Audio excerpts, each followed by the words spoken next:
Good morning, or depending when you're watching this, good afternoon, good evening, or good night. My name is Ross, and I was always told I had a voice radio, so today I am bringing you some exciting news. I am going to introduce you to the starters from the upcoming Pokemon games Sun and Moon, which, as it happens, have been revealed are going to be launching in November.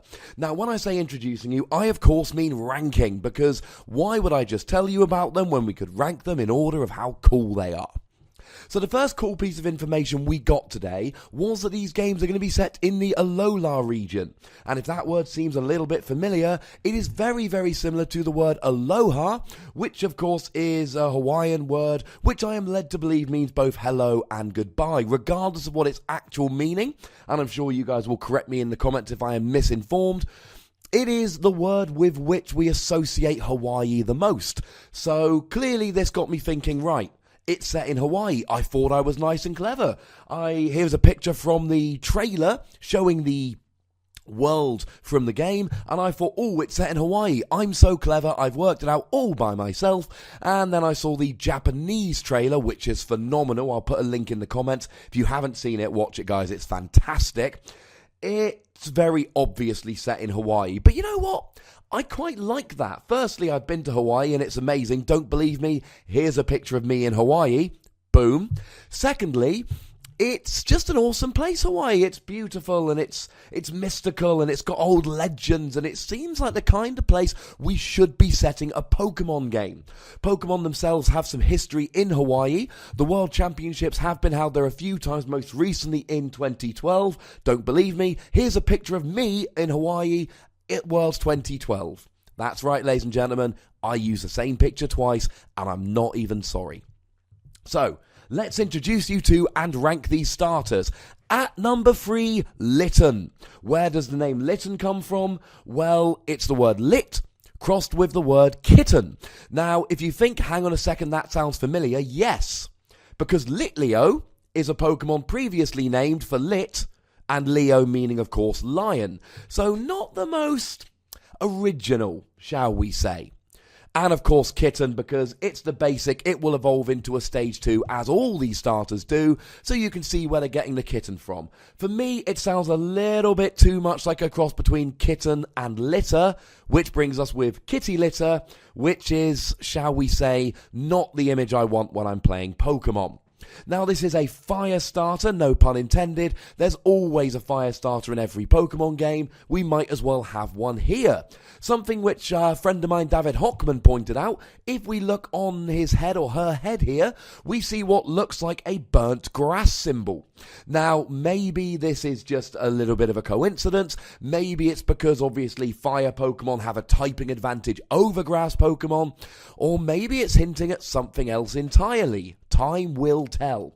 Of course, we've had cat Pokemon in the Pokemon games before, like Glameow and Perugly, like Meowth and Persian, like Espeon, for instance. I'm counting Espeon as a cat regardless.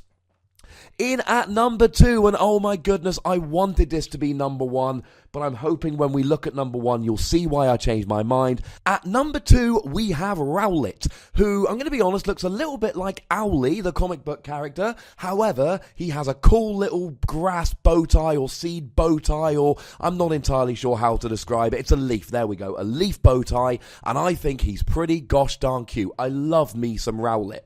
Now, where does the name come from? Now, a baby owl is actually called an owlet. It sounds like a silly word we use because we don't know the real word, but I looked it up, I use the interwebs, and I assure you a baby owl is called an owlet. Why Rowlet? Not entirely sure. I've heard a couple of people suggest that it might be due to Japanese names and pronunciations and stuff. I'm not entirely sure, to be perfectly honest with you, but look how cute he is. I don't know, maybe the R's there because he's growling. Like he's Owlet, but he's going to get you because he's mean and such. Now, he's flying and grass, and of course we always have a grass starter. What's interesting is we've only had one dual-type starter to date, and that was Bulbasaur, who was a dual-type grass and poison. So it's a second dual-type starter we've had, and the second one that is a grass Pokemon, which is interesting. Now, we've also never had a flying starter before. However, when we get Charizard, who is obviously a stage 2, but he evolves from the starter. He is a flying type, so, you know, he's there, shall we say. He is a flying type. We have a flying type. Have we had owl Pokemon in the game before? Yes, we have. We've had Hoot Hoot and Noctowl. Let me be clear, ladies and gentlemen. Hoot Hoot and Noctowl have got nothing on Rowlet. And in at number 1, and I seem to be in the minority here, but I don't know how anyone could disagree, it's Popplio. Oh my god, look at him. Seriously, just look at him. He is one of the most adorable things I've ever seen. Look how happy he looks. Now, where did his name come from? Well, clearly we've got Pop. Think like a ball or a balloon, and of course sea lions, we'll get to the sea lion bit in a minute, they do have a history of balancing balloons and balls on their noses, and of course his nose looks not unlike something like a ball of some description that could pop. And of course Leo, like lion, like sea lion, and if you think that sounds familiar, Litleo. Yeah, you might be seeing a pattern at this stage. So we've got this cute little sea lion, and he's got a little ball on his nose, and he's Popplio. And you know what? That seems pretty cool. If you look at his nose, it is, of course, very much like a clown hat with a clown nose on the end of it. And he's just a little bit jaunty, to be honest. Look at his little collar. He is cute as you like. Now, I should point out at this stage that when I looked at the whole, it's set in Hawaii, look at these, I started doing some Googling, and when I Googled Hawaii sea lion, I found out that there is in fact a Hawaiian monk seal. They look a little bit like this, and I think that actually maybe Popplio is more of a Hawaiian monk seal than he is in fact a sea lion. But go and Google Hawaiian monk seal or Hawaiian sea lion, you'll get the same place. He looks pretty cool. Now, there are always water Pokemon as starters, this is no different, and I felt a little bit mean. I told myself, right, this is going to be the one generation where I don't choose the water starter.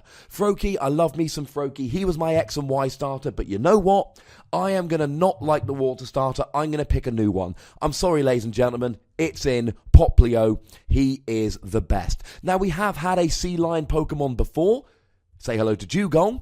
But then, of course, if we take this as a Hawaiian monk seal rather than a sea lion, then he does have a little bit of, shall we say, originality. He's a little bit unique. Now, according to an early Twitter poll conducted by the awesome Bulbagarden, a website you should all check out at the first opportunity. If you like Pokemon and you don't use Bulbagarden, why? According to their early Twitter poll, it's not even particularly close. Rowlet is the winner, Lytton is in second, Popplio is in third. Now, I do understand why people would fall in love with Rowlet. That makes sense to me. But how Lytton can be so much more popular than Popplio, I mean, I just don't understand. It doesn't, I don't get it. It's weird to me, and I don't like it. So that's my little ranking. As always, there is a comment section. Chuck it down there what your ranking would be. We also got a quick glimpse at the box art, which shows us the legendaries. Clearly, we've got a lion-type starter. Or not starter, a lion-type legendary, who is clearly the sun-type Pokemon, and we've got some kind of mystical bat-looking thing as the moon Pokemon. Now, we have had sun and moon Pokemon before, but I think we can agree that these are a little bit cooler and a little bit more powerful than our old sun and moon friends. I just don't think those old ones are as good. I'm sorry if that makes me sound like a horrible person. Although, to be honest, Fire Lions, they've been getting a little bit of love in this video. They've been mentioned a few times.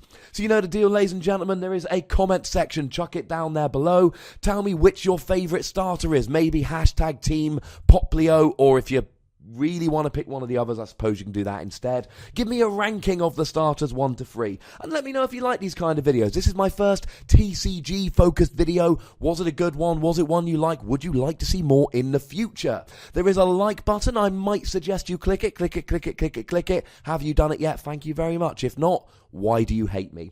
And of course, make sure you subscribe if you haven't done so, and get a friend subscribe on your behalf if you have. As always, the most important thing, look after yourselves till next time. Thank you very much for watching. My name is Ross, and you've been watching PTCG Radio.